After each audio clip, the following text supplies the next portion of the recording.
A crisis. It explodes a family. An epidemic. I was gonna die. Call it what you will, but one thing is certain, opioids have affected thousands here in southern New England. There's a problem everywhere, in every community. It's been 3 years since the Department of Health and Human Services declared a public health emergency to battle the country's addiction to opioids. It is time to liberate our communities from this scourge of drug addiction. You often see charts, graphs, and hear all kinds of numbers telling you how far we've come since. But how often do you see the faces and hear the stories of the people impacted? People are dropping and going in to a coma right away. And I never saw that before. In this 12 on 12 digital original, you'll meet 4 people directly impacted by opioid addiction and learn how it has forever changed their lives. You'll hear from first responders on the front lines, battling a beast best they can, armed with Narcan. Look at the needle right over there. See it? But never truly able to put a stop to the problem. You'll also meet a doctor at a local recovery center desperately trying to help people conquer their addiction. This is 12 on 12, the impact of opioids. A former professional athlete, a grieving aunt, and a young man who hit rock bottom. All 3 intertwined by the demon of opioid addiction. In a wide-ranging interview with Eyewitness News reporter Courtney Carter, each explains how they've forever been impacted by opioids. Zachary Davis, Joanne Peterson, Chris Herren. These are the faces of the opioid crisis. You know, it all started with cocaine, which led to painkillers, which eventually led to heroin. I suffered multiple overdoses. Herren was a high school basketball star from Fall River who scored over 2,000 career points while in school and was named to the 1994 McDonald's All-American team. Later going pro, the New England native says his drug use started in college. But drugs and alcohol at 21 years old quickly spiraled. It took him 11 years to get sober. Herren says he put his wife and children through so much pain that at one point he considered just walking away.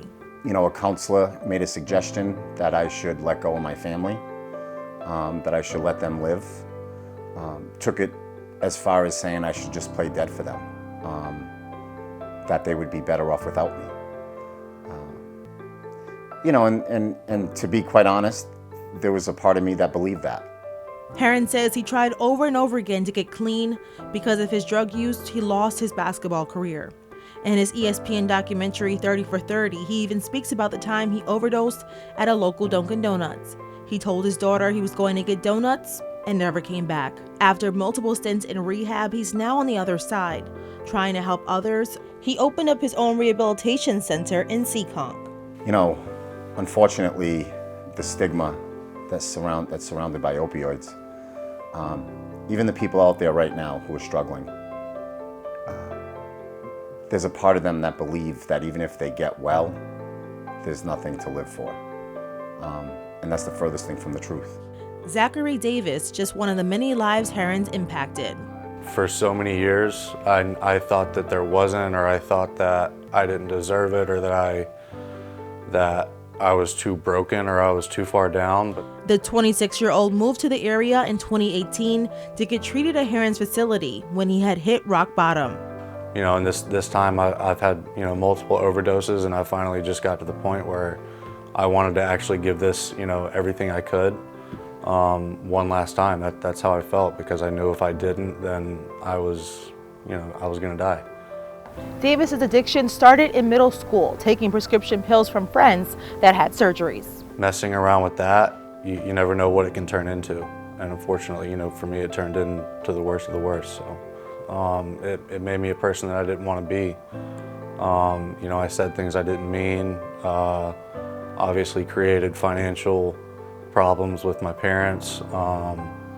It can rip a family apart. Joanne Peterson knows that agony all too well. So when there's one person in the home that's going through this addiction, they become the sole member of the family. Everyone's surrounding them, trying to dance around their addiction, trying to figure out how to fix them.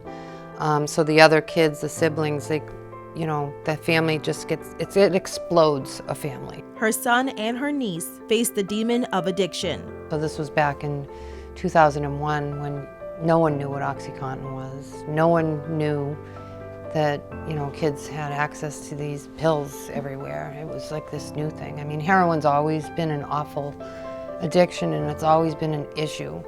But then when the pills came out, it became, you know, people that had surgeries or broken ankles becoming addicted by accident. And then, you know, they'd go on to the heroin because it was much cheaper. Her son is now in recovery, but her niece lost her battle, leaving behind a son of her own. You know, over the last 2 holidays, I feel bad about my niece. She's not with her son. And, you know, you see a young woman her age and you're just like, oh, why couldn't that have been her? Why couldn't she have gotten better? Peterson channeled her grief into action, starting the nonprofit Learn to Cope in 2004. The support network offers education, peer support, and hope for parents and family members coping with a loved one who's addicted to drugs. It's grown to include over 10,000 members, a true testament to the fact, she says, that this can happen to anyone. You know, people in their 30s, 40s, 50s, you know, moms, dads, people, lawyers, doctors, you know, anybody. What they don't understand is nobody wants to be like this. You know, they really suffer and they hate themselves. But, you know, if you've ever seen withdrawal symptoms, you know, just severe vomiting, diarrhea, chills, their bones ache, you know, rolled up on the floor, curled up. I mean, it's really not an easy thing to get through. Peterson, Davis, and Herren all agree we need to get rid of the stigma and judgment that surrounds addiction. The story you're going to do, there'll always be somebody that's going to say, just let them all die. You know, give them Narcan once, save their life, and if they do it again, make them pay for it or just let them die. Why do we keep taking care of these people? Because recovery is possible. When recovery was talked about, I still didn't see hope. I still didn't see opportunity. You know, I said, great, I'll be off drugs and I'll always be known as the person who overdosed multiple times. I was wrong. I was completely wrong. And I'm more successful in every facet of my life today than I ever was before. No matter how bad life is, you can always rebuild. So that was Courtney Carter reporting. They're on the front lines in the battle on opioids, first responders.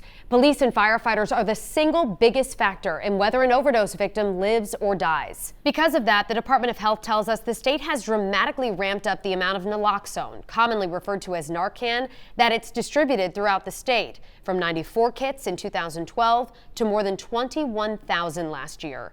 Naloxone is the medication used to reverse an opioid overdose. But while arming first responders with the antidote is saving lives, the opioids people are taking are getting more powerful and more deadly every year. Here's Target 12 investigator Tim White.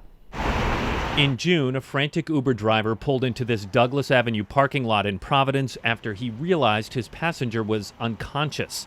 Providence patrolman Frank Moody was one of the first to arrive on scene. Said to the Uber driver, what's going on? He says, he just passed out in the back. I said, did he buy heroin? He goes, I don't know, he went into a house and he came back out and next thing you know, he passed out in the back of my vehicle. So I gave him a rub on the chest, gloved up, nothing. Moody reached into his kit and pulled out his department-issued Narcan. So I gave him one, nothing, gave him the second one, waited for him, started rubbing him. The engine company pulled up. They had to park further down. The lieutenant came up and I said, well, I just gave him 2. He said, you got more, give him more. Wow. So I gave him a third, then we gave him a 4th. Providence police officers are issued 2 doses of the opioid fighter administered nasally, so Moody had to use a colleague's supply to bring the man back. What does that suggest to you about what's happening in the streets? We believe that there's more fentanyl mixed in with the heroin. So it makes it more powerful? Absolutely. They don't even know what they're buying. The danger with these people, They don't know what they're buying. Moody and his colleagues aren't alone in what they're seeing. Data from the Rhode Island Department of Health shows of police departments that report naloxone use to the state, police officers alone have given 99 people Narcan since October 2018, but those 99 people have received 156 doses in all, meaning it's taking more of the antidote to bring someone back. A lot of people have had a colonoscopy. 1 ounce of fentanyl is enough to sedate 600,000 people for a colonoscopy. And the concept I'm trying to get across is fentanyl is very potent. And because it's very potent, it would make sense that from time to time when you're doing a resuscitation with somebody, you might need more than 1 dose of Narcan. Dr. Jim McDonald is the medical director for the Department of Health. He says arming officers with Narcan has had a direct impact, fewer fatalities. The days of the police officer showing up at a scene and waiting for the EMT to come are long gone. Now when the police officer gets the scene, he's often the one who's got the Narcan and doing CPR because he's the first one there. Do you think police access to naloxone has mitigated some of the fatalities? Absolutely. Lieutenant Andrew Rushton joined the Warwick Fire Department 7 years ago as the opioid epidemic was beginning to take a stranglehold on the region. The good news, he is experiencing a decline in overdose calls, but The biggest thing I would say is that the reactions that people are having when they use some type of illicit drug or an illicit opioid, it's taking more of the doses that we have to get them back to a place where they're, we can revive them, that they're breathing on their own. what hasn't changed over the last few years is who Rushton sees in the back of his rescue. It doesn't discriminate. There's no stereotypical person that this is affecting. There's no one face. It's me, it's you, it's our brothers or sisters, and it's affecting everybody. That's the one thing that is definitely consistent and probably the most surprising. Sometimes, Rushton says, a rescue has responded to the same person in the same day. Is that frustrating, or are you numb to it at this point? I would say none of us are numb to it. We're not in this line of work to pass judgment on people, to we know that we're going to help them in that immediate moment. And with a lot of stuff that's happening with like the hospitals and some of the programs from the health department, we actually can help them get some of that continuing care afterwards. Look at the needle right over there. See it? Oh yeah, right there on the ground. Yeah.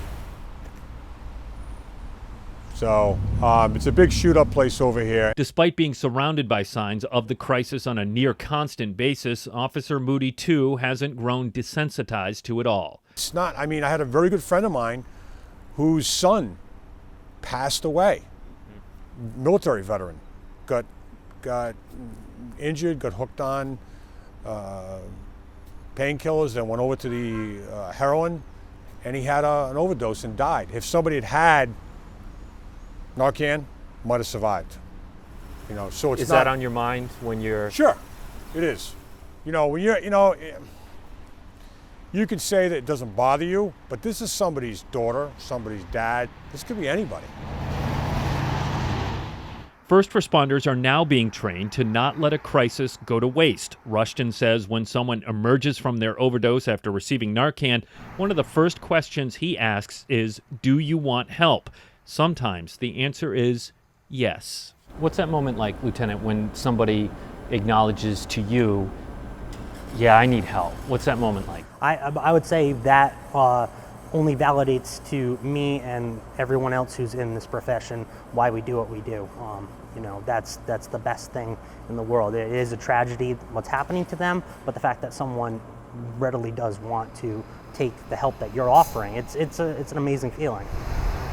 That was Tim White reporting.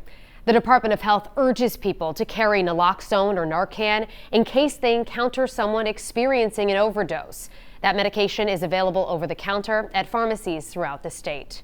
Now, the FDA has also approved 3 drugs to treat opioid abuse disorder. I'm told they're a crucial part of the treatment plan at Lifespan's Recovery Center, which opened in the summer of 2017. Dr. Kirsten Langdon has been there from the beginning, and she sat down with me to explain how they're working to help people rebuild their lives. What have you seen from then to now? Has there been a big change in what you see inside the center? What we see now is far more fentanyl use. And the fentanyl use is oftentimes not known by the patient. So they say that they're using prescription pain pills.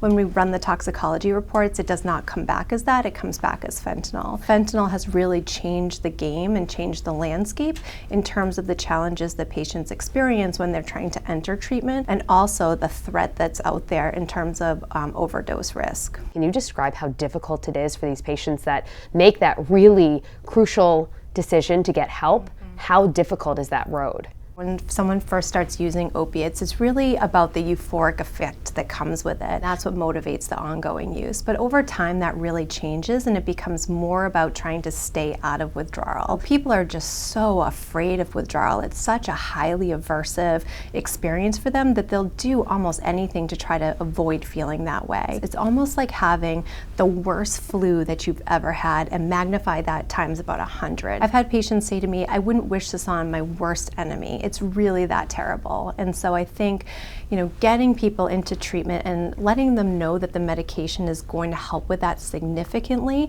so that they won't have to continue to experience those symptoms is a really important next step. And that's supposed to help with the withdrawal symptoms, the medication specifically? Frequently the medications help by reducing urges and cravings, alleviating withdrawal symptoms, and also blocking the euphoric effects of opioids, which can help be kind of a deterrent to future use. I've got to imagine it's a lot harder to get through that recovery without your family. I do think that substance use, unfortunately, still continues to carry this extremely high burden and stigma associated with it. So I think for many family members, they don't know how to talk about this issue, or there's a desire to kind of keep this close to the vest and not let other people know that a loved one is struggling with addiction in this way. But on the other hand, I do think that families have gone through a lot. If they have a loved one that has struggled with addiction and substance use, there's a lot that goes along with that, and family members get burnt out from the process too. What would your message be to people out there who don't know about this, who have not had a family member or a loved one affected by opioid use, and maybe they do have misconceptions about it? What's the message to everybody out there watching? One of the biggest messages that we can send is that substance use is not an issue of moral failing or someone being a bad person, and that's what has resulted in the substance use disorder. That there's been a lot of research to support that there's really profound effects that take place in the brain after using substances repeatedly over and over again. And while it may seem that someone is being irrational or making bad decisions or continuing to use a substance just to get sort of pleasure and enjoyment from it, the reality is one of the fundamental characteristics of a substance use disorder is that someone is continuing to use it despite the negative consequences that are associated with the substance use. And so it really becomes a point of losing complete control. And that's why we really advocate for medications to be a part of a comprehensive treatment package, because it gives people better chance of being successful with recovery. What's the typical success rate for someone who comes into the recovery center? Using medication absolutely improves someone's chances of being successful with recovery. That being said, there's still room for improvements. We know that close to 50% of individuals won't necessarily achieve long-term stabilization. And so there's still work that needs to be done. There's still research that can help improve our treatment outcomes, but we know that taking a medication and being involved in a treatment program will significantly improve the likelihood that someone can live a healthy and meaningful life. Are you or is someone you love being impacted by opioids? We've provided a comprehensive list here on WPRI.com of all of the resources available locally. Thank you for watching 12 on 12, the impact of opioids.